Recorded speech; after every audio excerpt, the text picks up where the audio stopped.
अस्सलामुअलैकुम फ्रेंड्स, मैं Khan Nazmeen Sharif. Welcome to FH2 classes. हम लोगों ने महाटेट का सेट 3 जो है उसके साइकोलॉजी के जो क्वेश्चन है, कुछ क्वेश्चन हम लोगों ने कल की वीडियो में सॉल्व किए थे। आज की वीडियो में हम लोग आगे के क्वेश्चन सॉल्व कर रहे हैं। लेकिन आगे बढ़ने से पहले जो कल वीडियो थी, जो कल के क्वेश्चन थे, उसमें कुछ 2 क्वेश्चन में बहुत से लोगों के डाउट्स थे कि यह आंसर कैसे आएगा, किस तरह से आएगा, इसको सही तरीके से एक्सप्लेन किया जाए। तो देखिए, मैं आपको बता रही हूँ कि कैसे ये आंसर आता है, क्यों ये आंसर आना चाहिए।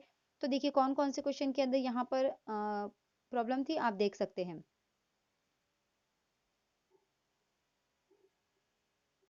देखिए, ये एक क्वेश्चन है। इस क्वेश्चन में बहुत से लोगों को प्रॉब्लम है कि minor participating in an illegal behaviour is known as, यानी अगर कोई छोटा बच्चा गैर कानूनी हरकत में शामिल हो जाता है तो उसे क्या कहा जाता है। तो देखिए, यहाँ पर इसका जो करेक्ट आंसर है, वो करेक्ट आंसर है इसका जुवेनाइल डेलिक्वेंसी। अब इसका क्या मतलब होता है, देखिए, तो इंडियन गवर्नमेंट जो है या इंडिया का जो कानून है उसमें ये बताया गया है कि अगर कोई बच्चा 18 साल से कम उम्र का बच्चा है या ऐसा बच्चा है जो अभी तक बालिग नहीं हुआ है, अगर ऐसा छोटा बच्चा कोई गैर कानूनी काम कर देता है, गैर कानूनी काम इन द सेंस यहाँ पर जैसे सिगरेट नोशी हो गया, शराब नोशी हो गया या चोरी, इस तरह के अगर काम अगर बच्चा कर देता है। देखिए, बच्चे जो है, छोटे बच्चे जानबूझकर इस तरह के काम नहीं करते, या तो हालात उन्हें इस तरह के काम करवाती है या उनकी जो इकोनॉमिक कंडीशन होती है, फैमिली बैकग्राउंड होता है, उसकी वजह से ये बच्चे इस तरह के काम कर लेते हैं। जैसे अगर सपोज कोई बच्चा है बहुत ही गरीब घर से, अगर वो बच्चा ताल्लुक रखता है, उसको खाने 2 वक्त का सही से खाना भी नहीं मिलता है, तो वो बच्चा क्या करेगा, अपनी ज़रूरियत को पूरा करने के लिए चोरी करेगा, बराबर? या तो वो किसी दुकान से खाने की कोई चीज़ चुरा लेगा या किसी के पैसे चुरा लेगा ताकि वो अपनी बेसिक जो नीड्स है, जो ज़रूरियात हैं, उनको पूरा कर सके। या जैसे एक छोटा बच्चा है, वो झोपड़पट्टी वाले एरिया में रहता है, स्लम एरिया में रहता है, वहाँ पर वो अपने बड़ों को देखता है कि उसके आस-पास के जितने बड़े लोग हैं, वो शराब नोशी, जुआ खेलना या फिर सिगरेट नोशी, ड्रग्स लेना, इस तरह की हरकतें करते हैं। तो उस बच्चे को नहीं पता है कि ये काम गैर कानूनी है या ये काम गलत है।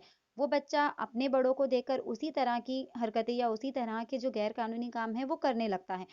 तो अब इस तरह के काम अगर छोटा बच्चा करता है जो कि अभी बालिग नहीं है, अकॉर्डिंग टू इंडियन गवर्नमेंट या अकॉर्डिंग टू एनी कंट्री, किसी भी कंट्री की गवर्नमेंट के हिसाब से जो एज दी गई है, ओके,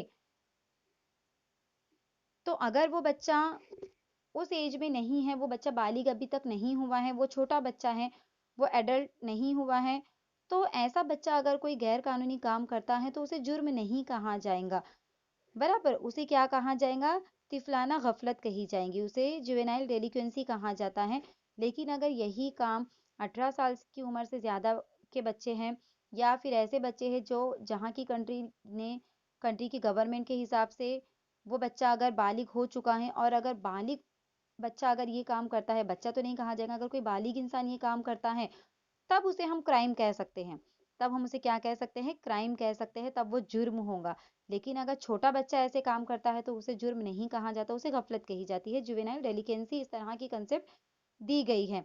तो ये आपको ध्यान रखना है कि हर कंट्री ने अपनी अपनी एक लिमिट बताई है बालिग के कौन सा किस एज के ग्रुप के लोग बालिग में शामिल होते हैं। तो उस एज के ग्रुप से कम उम्र के बच्चे अगर ऐसी कोई गैर कानूनी हरकतें करते हैं तो उसे क्या कहा जाएगा? फिर जुवेनाइल डेलिक्वेंसी कहा जाएगा।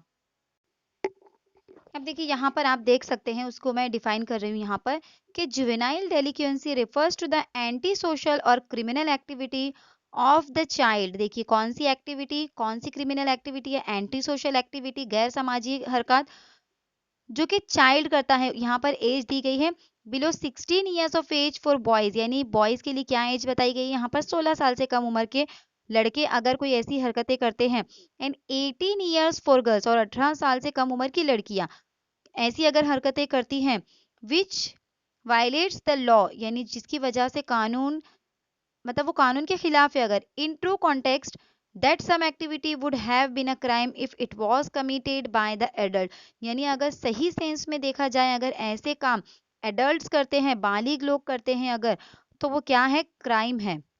अगर रियल सेंस में देखा जाए तो क्या है? वो क्राइम है। लेकिन कब क्राइम है? जब इसको एडल्ट अगर करते हैं।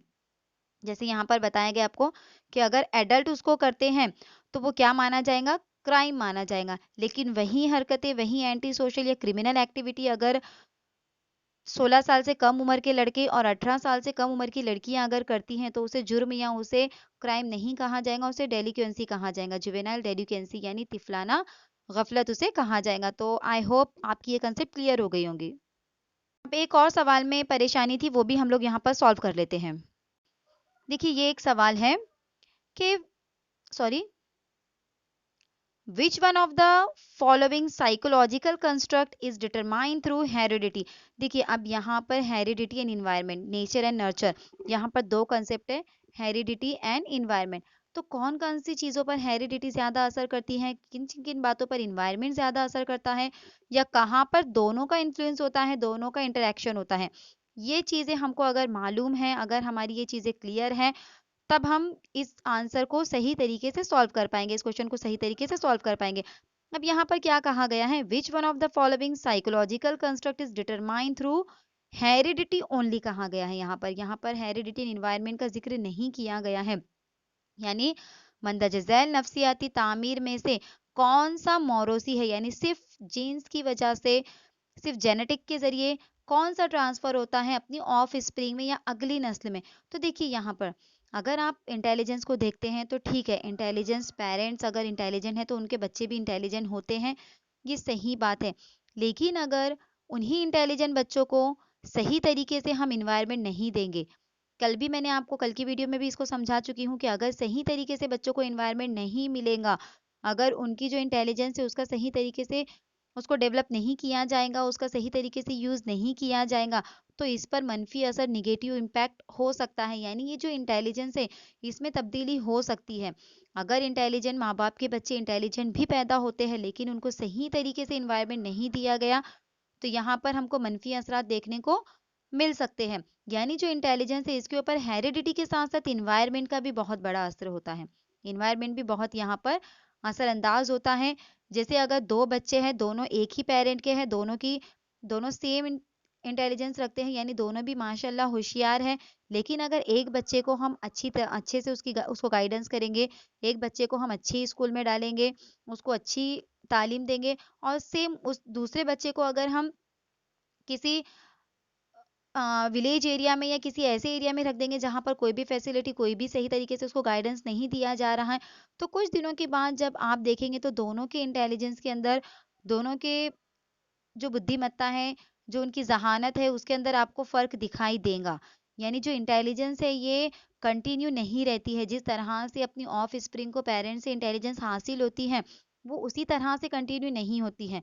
उसको सही सिमत दी जाए तो वो डेवलप होंगी, और अगर उसको नेगेटिव में लिया जाए या उसको सही तरीके से गाइडेंस नहीं किया जाए तो उसमें कमी आ सकती है। तो सिर्फ हेरिडिटी की वजह से इंटेलिजेंस असरअंदाज या इंटेलिजेंस फिक्स नहीं होती। ओके, उसके बाद है पर्सनैलिटी। तो पर्सनैलिटी का तो पता ही आपको कि पर्सनैलिटी पर हेरिडिटी और इन्वायरमेंट दोनों का असर होता है। पर्सनैलिटी के ऊपर इन्वायरमेंट ज़्यादा असरअंदाज होता है। यानी जिस तरह का माहौल हम बच्चों को देंगे, बच्चों की शख्सियत उसी तरह से डेवलप होंगी। जैसे अगर हम एक छोटे से बच्चे को अगर चोर और डाकू के बीच में अगर उसको रखेंगे, वहां उसकी परवरिश होंगी, तो वो बच्चा चोर डाकू ही बनेगा। लेकिन अगर उसी बच्चे को अगर हम किसी अच्छे माहौल में, किसी एजुकेटेड लोगों के बीच में अगर रखेंगे, तो वो बच्चे की पर्सनैलिटी उसी तरह से डेवलप होंगी, वो उसी तरह से बनेगा। ओके, तो यहाँ पर इन्वायरमेंट का ज्यादा असर हमको दिखाई देता है। अब रही बात लर्निंग की, तो लर्निंग किसी भी तरह से हेरिडिटी से रिलेटेड नहीं है। देखिए अब यहाँ पर इसका जो करेक्ट आंसर है वो सेक्स क्यों है। सेक्स यानी जीन्स, यानी हमारा फीमेल है या मेल है। ओके, सेक्स का क्या मतलब है, यहाँ पर फीमेल है या मेल है, यानी यहाँ पर जीन्स बताई गई है। तो ये हेरिडिटी के ही जरिए आता है, ये पेरेंट्स से ही अपनी ऑफ स्प्रिंग को मिलता है। तो देखिए हेरिडिटी के अंदर वो सारी बातें शामिल होती है जो पेरेंट्स से उनकी ऑफ स्प्रिंग को या उनकी अगली नस्ल को मिलती हैं। तो यहाँ पर अगर आपको पता है, क्रोमोसोम के जरिए, जेनेटिक का एक पार्ट है, क्रोमोसोम के जरिए जो है मेल और फीमेल डिसाइड होता है, तो ये भी हेरिडिटी का ही एक पार्ट है। ओके, हेरिडिटी में ही आता है, जो क्रोमोसोम की वजह से हमारा सेक्स डिसाइड होता है, सेक्स डिटरमाइन होता है कि मेल है या फीमेल है। तो ये हेरिडिटी में ही आता है, हेरिडिटी का ही पार्ट है ये। अगर हम देखेंगे तो हेरिडिटी में ही जो क्रोमोसोम और जेनेटिक से ये आते हैं, तो ये अपने पेरेंट्स के जरिए ही अगली नस्ल को मिलता है। जो ऑफ स्प्रिंग होती है उसको पेरेंट्स की वजह से ही, जो उसका सेक्स है या जो उसकी लिंग है, जो मेल या फीमेल बच्चा है, वो पता चलता है, वो मिलता है। ओके, तो यानी अब देखिए यहाँ पर हेरिडिटी में वो तमाम बातें शामिल हैं जो पेरेंट्स से अगली नस्ल को ट्रांसफर की जाती हैं, ऑफ स्प्रिंग को ट्रांसफर होती हैं। अब यहाँ पर सेक्स उसका सबसे अहम पहलू है, यानी बच्चा जो है वो लड़का होगा या लड़की होगा, ये उसके पेरेंट्स के जरिए ही डिसाइड होता है, पेरेंट्स के जरिए ही जन्म से पहले ही ये डिसाइड हो जाता है। ओके, तो ये हेरिडिटी में ही आएगा। हेरिडिटी में वो तमाम बातें शामिल होती हैं जो पेरेंट्स से अपने ऑफ स्प्रिंग को मिलती हैं, और सेक्स उन्हीं में से एक है। तो सेक्स पर इन्वायरमेंट का कोई भी असर नहीं होता है। इसीलिए यहाँ पर हमको पूछा गया है कि हेरिडिटी कौन सा ऐसा फैक्टर है जो सिर्फ हेरिडिटी की वजह से डिटरमाइन होता है, तो वो सेक्स है, वो लिंग है। ओके, तो उम्मीद करती हूँ ये कंसेप्ट आपको अच्छे से समझ में आ गई होंगी। तो आगे बढ़ते हैं हम लोग अभी। तो आज क्वेश्चन नंबर 129, यानी आज की वीडियो का हमारा फर्स्ट क्वेश्चन है। जो दो क्वेश्चन मैंने पहले आपको एक्सप्लेन किए, जो वो कल की वीडियो के क्वेश्चन थे, कल के क्वेश्चन थे जिनमें डाउट था। तो अब देखिए यहाँ पर है हमारे सामने आज का फर्स्ट क्वेश्चन है। कल कुछ 15 क्वेश्चन हम लोगों ने कवर किए थे, आज देखते कितने कवर होते हैं हम लोगों से।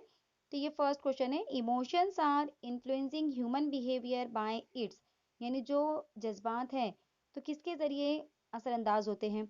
ऑर्गेनाइजेशन के जरिए, एम्पावरमेंट के जरिए, ग्लोबल डायरेक्टनेस के जरिए, या ऑल ऑफ दी अबव। अब देखिए जो इमोशंस है, emotions are influencing human behaviour, यानी किस तरह से इंसान के बर्ताव पर, इंसान के रवैये पर इमोशन असरअंदाज होते हैं, असर करते हैं। तो तंजीम यानी ऑर्गेनाइजेशन के जरिए भी, ताकतवर भी बनाते हैं, एम्पावरमेंट भी करते हैं, मतलब जो हमारे इमोशंस होते हैं वो अगर हम उसको पॉजिटिव वे में लेंगे तो, और ग्लोबल डायरेक्टनेस के जरिए भी ये होता है, यानी इसका जो आंसर होगा वो ऑल ऑफ दी अबव होगा। ओके, क्वेश्चन वाला जो टॉपिक है वो आपको यहाँ पर रीड करना है कि इमोशंस किस तरह से ह्यूमन बिहेवियर पर असरअंदाज होते हैं, किस तरह से इमोशंस का हमारी लाइफ में रोल है। अगला क्वेश्चन है, आज का क्वेश्चन नंबर 2 है ये, the knowledge of child's environment help as, यानी बच्चे के माहौल का इल्म मदद करता है। यानी अगर बच्चे के इन्वायरमेंट का हमको इल्म हो जाए कि बच्चा किस इन्वायरमेंट से आया है, किस बैकग्राउंड से आया है, तो इसका फायदा कहाँ पर होगा, किस तरह से ये मदद करेगा? गेसिंग द प्रोसेस ऑफ सोशलाइजेशन, यानी उसका सोशलाइजेशन, उसका समाज ज्ञान किस तरह से हुआ है, किस तरह से उसका सोशलाइजेशन डेवलप हुआ है, इसका पता हमको चलेगा। या फिर एनालाइजिंग द फ्यूचर पॉसिबिलिटीज, या हम उसके मुस्तकबिल के इम्कानात का तज्जिया कर पाएंगे कि उसका अगर हमको फैमिली बैकग्राउंड या उसका इन्वायरमेंट उसका पता चल जाए कि किस हालात से, किन माहौल से बच्चा आया है, तो हमको उसका सोशलाइजेशन का इल्म होगा। प्लस हमको एन उसकी फ्यूचर पॉसिबिलिटीज, यानी बच्चा फ्यूचर में क्या बन सकता है, ये हम अंदाज़ा लगा सकते हैं। या क्रिएटिंग हेल्दी स्किन इन्वायरमेंट, या उसके लिए हम कुछ सेहतमंद स्किन का माहौल तश्कील कर सकते हैं। तो देखिए इन्वायरमेंट के जरिए तीनों भी बातें पता चल सकती है। उसका सोशलाइजेशन किस तरह से हुआ है, सोशलाइजेशन में तमाम बातें आती है, उसकी लैंग्वेज, उसका बिहेवियर, उसकी पर्सनैलिटी, तो ये सारी चीज़ें इन्वायरमेंट की ही वजह से होती हैं। तो सोशलाइजेशन उसका किस तरह से हुआ है ये भी हमको पता चलेगा उसके इन्वायरमेंट के जरिए। उसकी फ्यूचर पॉसिबिलिटीज़ क्या है, यानी अगर वो बच्चा अच्छे बैकग्राउंड से आया है, वो बच्चा एजुकेटेड बैकग्राउंड से आया है, या वो बैकवर्ड बैकग्राउंड से आया है,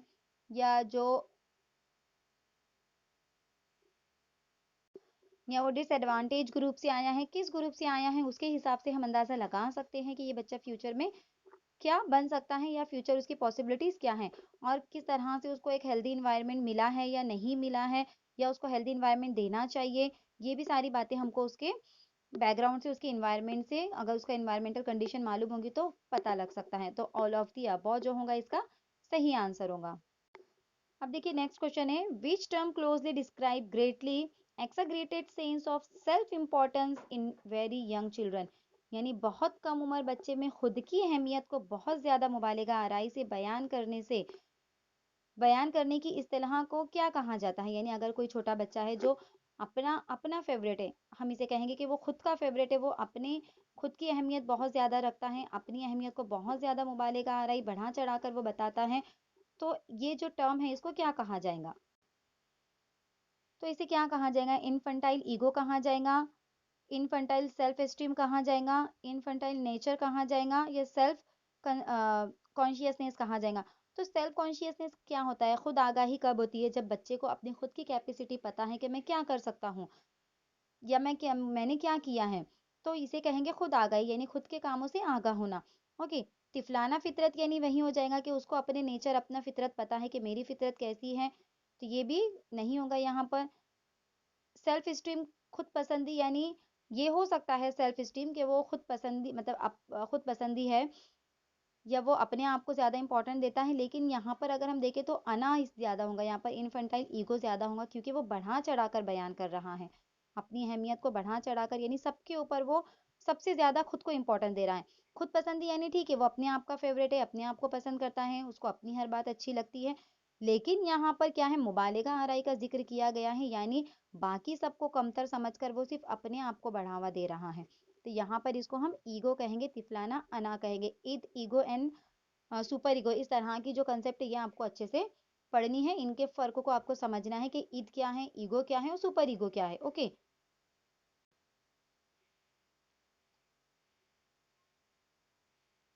famous psychologist gave the attachment theory, यानी मशहूर माहिर नफ्सियात जिन्होंने इंसलाक का उसूल दिया। अटैचमेंट थ्योरी कौन से साइकोलॉजिस्ट ने दी थी, वो यहाँ देखना है।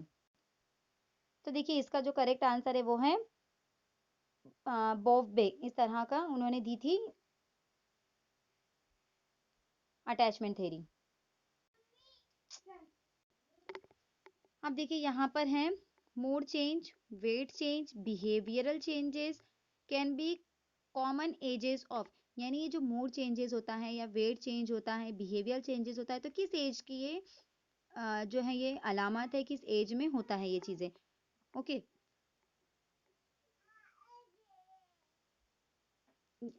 Sorry, common common ages of, तो किस चीज की ये अलामत है, क्या बताते हैं? अगर मूड में चेंज हो रहा है, वेट में चेंज हो रहा है या बिहेवियर में चेंज हो रहा है। तो डिप्रेशन की वजह से, दबाव की वजह से होता है, एक्साइटमेंट की वजह से यानी जोश की वजह से होता है, नन ऑफ दी अबव, इनमें से कोई नहीं, या फिर फ्रस्ट्रेशन की वजह से, मायूसी की वजह से होता है। तो देखिए इसका जो सही आंसर होगा वो डिप्रेशन होगा, तनाव होगा। डिप्रेशन का मतलब क्या होता है? तनाव। यानी अगर हम डिप्रेशन में हैं तो हमारा मूड भी सही नहीं होगा, हमारे मूड में भी हमको चेंज दिखाई देगा।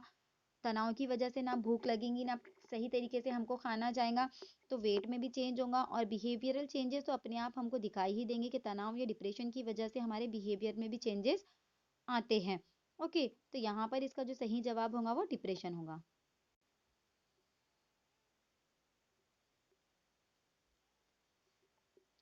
Analysis of task is related with, यानी काम का तज्जिया डैश से मुतालिक है, किससे मुतालिक है? किसी टास्क का जब हम एनालाइज करते हैं, उसको तज्जिया करते हैं। The learning activities of the student, यानी तालिब इल्मों की सीखने की सरगर्मियों से। The expected learning behaviour of the student, या तालिब इल्मों का मुतवक्का सीखने का रवैया। द लर्निंग कंडीशन, सीखने की हालात से। या the formulations of criteria for expected performance and all the above, यानी मुतवक्का कारकर्दगी और मज़कूरा तमाम के लिए मेयार के क़याम में। तो देखिए जब हम इन एनालिसिस करते हैं किसी भी टास्क का, तो वहाँ पर हम लर्निंग एक्टिविटीज़ भी देखते हैं स्टूडेंट की, कि तालिब इल्म की सीखने की सरगर्मियाँ किस तरह से हैं। उसकी एक्सपेक्टेशन भी हम देखते हैं कि तालिब इल्मों को और ज़्यादा किस तरह से सीखने का मौका दिया जाए, सीखने के हालात किस तरह से उनको तैयार किए जाए। तो इसका मतलब होगा ऑप्शन नंबर डी जो होगा यहाँ पर करेक्ट ऑप्शन होगा, कि आपको आप ये तमाम ही बातें क्या करते हैं, जब किसी टास्क का एनालाइज करते हैं तो तीनों बातों को आप यहाँ पर ध्यान में रखते हैं, और आप वहाँ पर और अच्छी कारकर्दगी के लिए भी प्लानिंग करते हैं। तो यहाँ पर इसका तमाम आ जाएगा। नेक्स्ट क्वेश्चन है, Vygotsky propose that child development is, यानी वाइगोस्की ने तजवीज़ रखी है कि चाइल्ड डेवलपमेंट क्या है?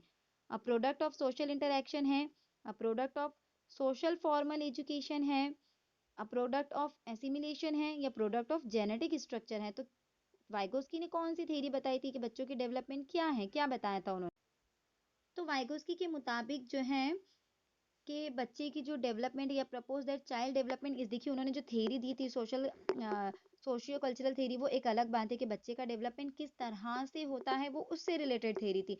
यहाँ पर क्या कहा गया है कि वाइगोस्की ने क्या कहा है कि बच्चे की डेवलपमेंट क्या है, यानी जो बच्चे की डेवलपमेंट है, बच्चे की जो नशोनुमा है, तरक्की है, वो क्या है? तो वो क्या है? Product of a product of genetic structure है वो, यानी नस्ली ढांचे का एक खाका है वो, जेनेटिक स्ट्रक्चर की वजह से ही जो बच्चे की डेवलपमेंट है वो होती है। फिर उसके बाद उन्होंने किस तरह से हो सकती है उसके ऊपर उन्होंने सोशियो कल्चरल थ्योरी दी थी अपनी। यहाँ कंफ्यूज नहीं होना है आपको। अगला क्वेश्चन देखिए, the source of educational objective is, यानी डैश तालीमी मकसद का जरिया है। एजुकेशनल ऑब्जेक्टिव या तालीमी मकसद किसके का एक जरिया क्या है, किसके जरिए होता है? सोशल फिलोसफी के जरिए, क्या है, साइकोलॉजिकल प्रिंसिपल है, पॉलिटिक्स है, या इकोनॉमिक पॉलिसीज है? तो इकोनॉमिक पॉलिसीज भी नहीं आएगा, पॉलिटिक्स भी नहीं आएगा, ये आएगा साइकोलॉजिकल प्रिंसिपल से, नफ्सियाती उसूल है।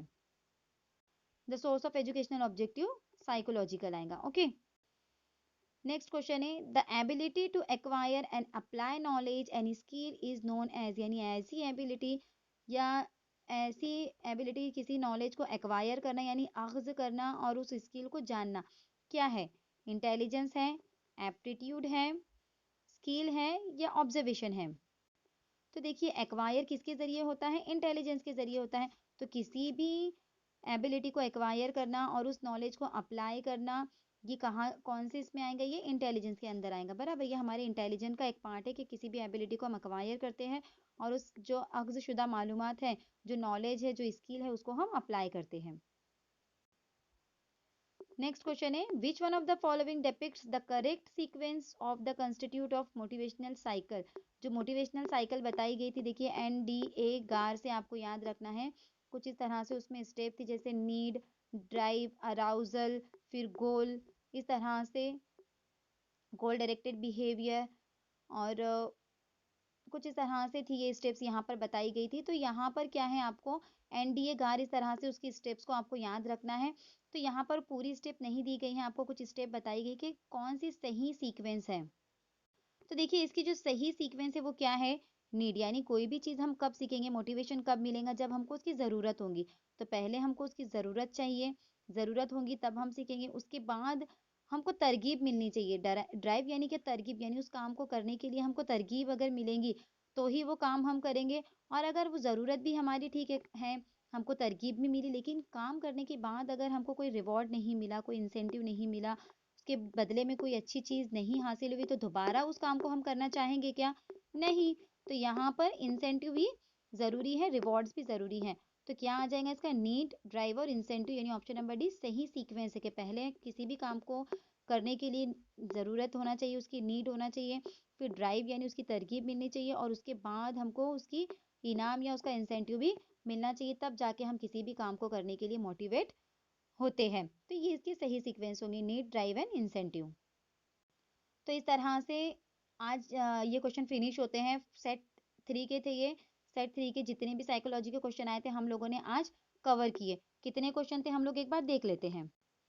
तो देखिए ये फर्स्ट क्वेश्चन हो गया, second, third, fourth, then fifth, उसके बाद ये 6, 7, 8,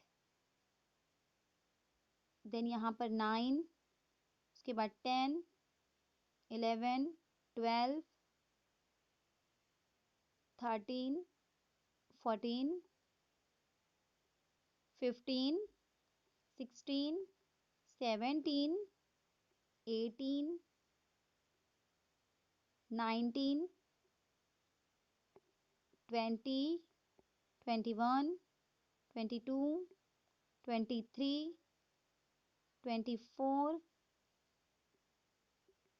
25, 26, यानी 26 टोटल क्वेश्चन। कुछ एक दो अगर मुझसे छूट गए हैं तो देख लेंगे हम लोग, लेकिन अभी अगर कितने क्वेश्चन हमको दिख रहे हैं 26, यानी हम अंदाजा लगा सकते हैं कि ये कितने हैं, मोर देन 25, यानी मोर देन 25 क्वेश्चन साइकोलॉजी से पूछे जाते हैं। आप इसको 25 से 30 का एवरेज भी पकड़ सकते हैं, यानी बहुत बड़ा स्कोर होता है ये भी। और ये जो है स्कोरिंग सब्जेक्ट है, ईजी है, इंटरेस्टिंग है। तो साइकोलॉजी पर भी आप ध्यान दीजिए।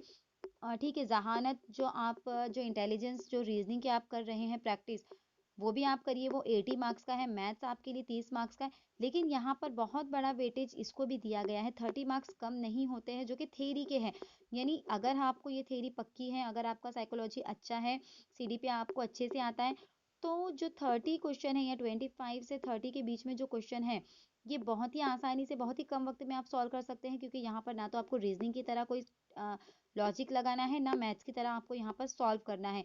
तो देखिए, ऐसे सब्जेक्ट को बिल्कुल भी इग्नोर मत कीजिए जिनकी वज़ह से टाइम बच सकता है, क्योंकि अगर ये सब्जेक्ट हमारे पक्के हो जाएँगे, हमारा यहाँ पर जो टाइम बचेगा, तो हम उसको इंटेलिजेंस और मैथ्स के अंदर दे सकते हैं। लेकिन अगर यहीं पर हम कन्फ्यूज़ हो जाएँगे, तो हमारा कॉन्फिडेंस लेवल लो हो सकता है। फिर इंटेलिजेंस और मैथ्स में जो चीज़ें आती हैं, वो भी नहीं आने लगती हैं। तो इसके लिए ऐसे सब्जेक्ट्स पर भी आप ध्यान दीजिए जो स्कोरिंग है और टाइम बचाते हैं, जैसे कि इंग्लिश ग्रामर हो गया या इंग्लिश का हो गया। ओके, उसके बाद मैथ्स और सीडीपी, तो ये 3 सब्जेक्ट पर भी आपको बहुत ज़्यादा ध्यान देना है, क्योंकि इनकी वज़ह से टाइम बहुत बच सकता है, जो हम मैथ्स और इंटेलिजेंस में लगा सकते हैं। ओके, तो उम्मीद करती हूँ आप आज की आपको ये वीडियो अच्छी लगी होंगी। जितनी भी बातें आपको बताई गई हैं, सब आपको अच्छे से समझ में आ गई होंगी। जो 2 क्वेश्चन का डाउट था, वो भी मैंने क्लियर कर दी हूँ। अगर वीडियो अच्छी लगी, तो कमेंट करके ज़रूर बताएँ। लाइक, शेयर और सब्सक्राइब करना बिल्कुल भी ना भूलें। मुझे दुआ में याद रखिए। अल्लाह हाफ़िज़।